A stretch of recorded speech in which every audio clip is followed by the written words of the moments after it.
My idea is a little bit different. My idea is basically called change the default.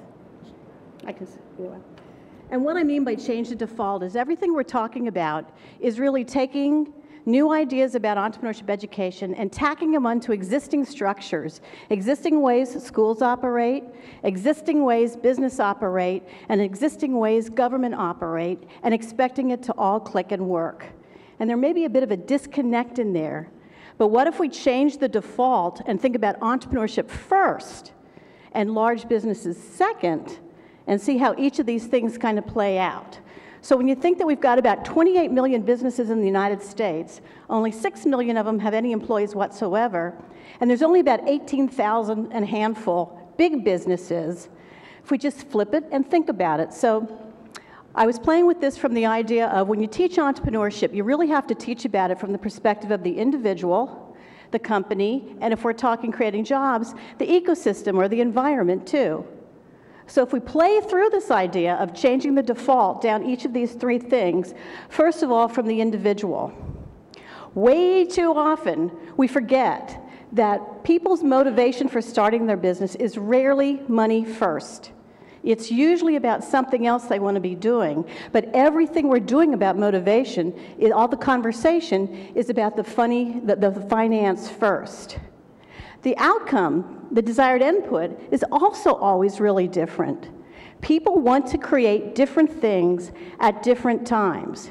So switching the default on the individual part is sort of going from the perspective of making a living to making a life.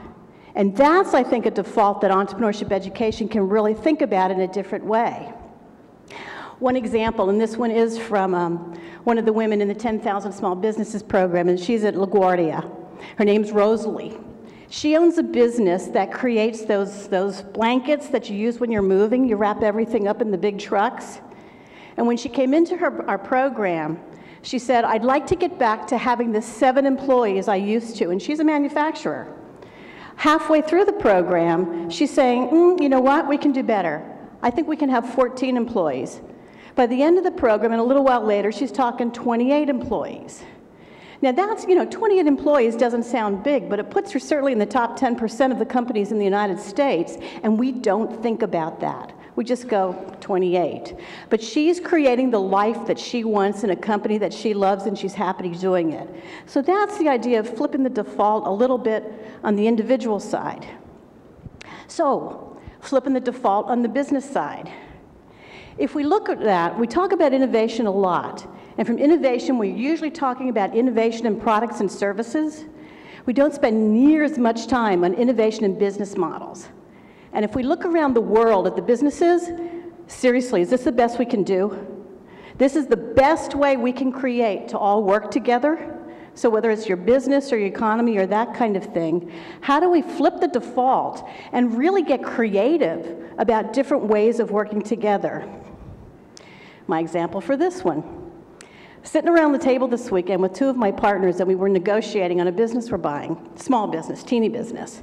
And because it's a teeny business, the person we're buying from just loves her business. And we were trying to make this a very collaborative, comfortable, safe deal.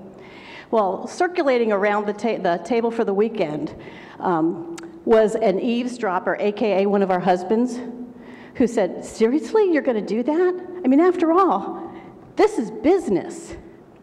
Flip the default.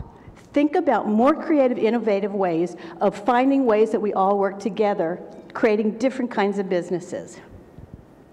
Last one, the environment. Didn't get my rainforest up there, but if you pretend there's a rainforest, it's a wonderful picture. It's really a golf course in Australia, but it's a wonderful picture. But it shows all kinds of plant life, great big trees, little tiny reeds, bushes, all kinds of things, all having to live together. The challenge really about this one is that, again, we're building on these long-term systems, and flipping the default around the environment to me means the people that most need entrepreneurship education are the ones who are supporting businesses, not the ones necessarily starting the businesses. It's the attorneys, it's the accountants, it's the bankers, it's the policymakers. They really need entrepreneurship education. So if we're flipping the default, it's really about who we're teaching as much as what we're teaching. Think of how different it would be if you didn't have to make the case every single time about the value and the sustainability and the whatever of small businesses. Think about not having to keep putting up new regulations to fix 1099 requirements or 3% set-asides or whatever it might be, because the consequences were understood from the beginning. So that's flipping the switch on the who, on the who does it.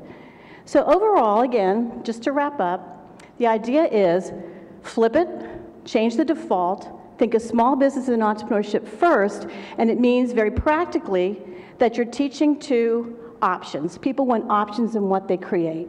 You're teaching to innovation, making new ways of creating businesses, and basically you're teaching to others besides the small business owners. So that's my change of default.